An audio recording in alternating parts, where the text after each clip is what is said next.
relationships with, with oystermen and coal miners and bluegrass musicians and high-tech execs in our cities and our farms. We're very diverse, so it's about bridge building. With respect to racial justice, there are three things that Hillary and I are focused on in particular.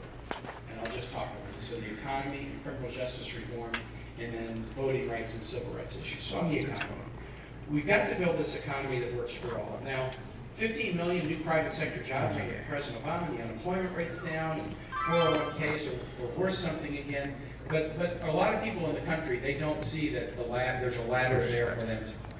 A lot of folks in our cities don't. Some folks in rural America don't. Coal country in Appalachia, where my wife's family is from, Indian country, there are people who don't see the ladder for them.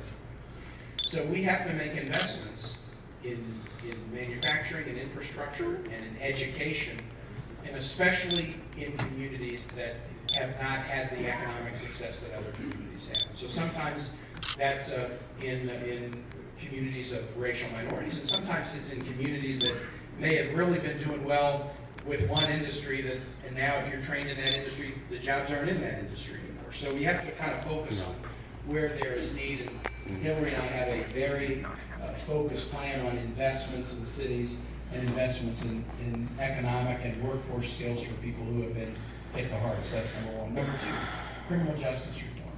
We talked a little bit about this at the debate the other night. There have been some just heartbreaking cases of communities where there's a big gap between the police and the community. And this isn't every community, thank goodness, but there are a number around the country where that's the case. And when that gap exists, it's very dangerous for people in the community. It's also more dangerous for the police. But when you close those gaps by doing community policing and building strong bonds between the community and law enforcement, suddenly not only are people more respectful of each other, but you also find that the cities tend to be safer. I talked a little bit about this, the case of all the ones that caught my attention and that I just find myself really grappling with was this young man in Minneapolis who was shot, Philando Castile. I have a son who works in rec and parks in Minneapolis, and Philando Castile worked for the Minneapolis school system.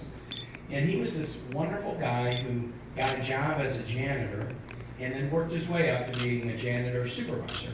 And I think all of us might remember our days in elementary school, like there was always a janitor that, was like a really friendly person, or a school nurse, or a bus driver. Didn't always have to be the teacher. It was somebody else that kids really related to. He was that guy. They called him Mr. Rogers with dreadlocks. He was a big guy, but a loving person, and he was a law-abiding person and a great worker. And then he was killed by the police in an inexplicable way. But when the story came out, what came out about it was not only that he was killed, but he had been stopped by the police in his community in suburban Minneapolis 40 or 50 times before he was killed. Completely law-abiding, wonderful person, uplifting children every day. That just tells you that we've got to get better at this. And so Hillary and I have a plan. And look, I worked on this when I was mayor in Richmond. Our city's 60% minority, and we had a really high crime rate when I came into office. We needed to bring the crime rate down, but not by mustering people around, but by building these relationships. So more community policing, better mental health services, because an awful lot of the incidents that often spiral into some problem, that there's an individual that may have a mental health issue that's never been treated. Sometimes it's even been diagnosed and there's never been treated. And not every police officer is a trained mental health worker too. That's too much to put on every police officer's shoulder. So we're going to invest in community policing. We're going to try to do more on the mental health side. And then I really believe we need to have reasonable rules about guns. I'm a Second Amendment supporter. I'm a gun owner. But we can have reasonable rules, background record checks, things like that, to make sure that dangerous people who are not supposed to get weapons don't get them. I was governor of Virginia during the horrible shooting at Virginia Tech, the worst day of my life.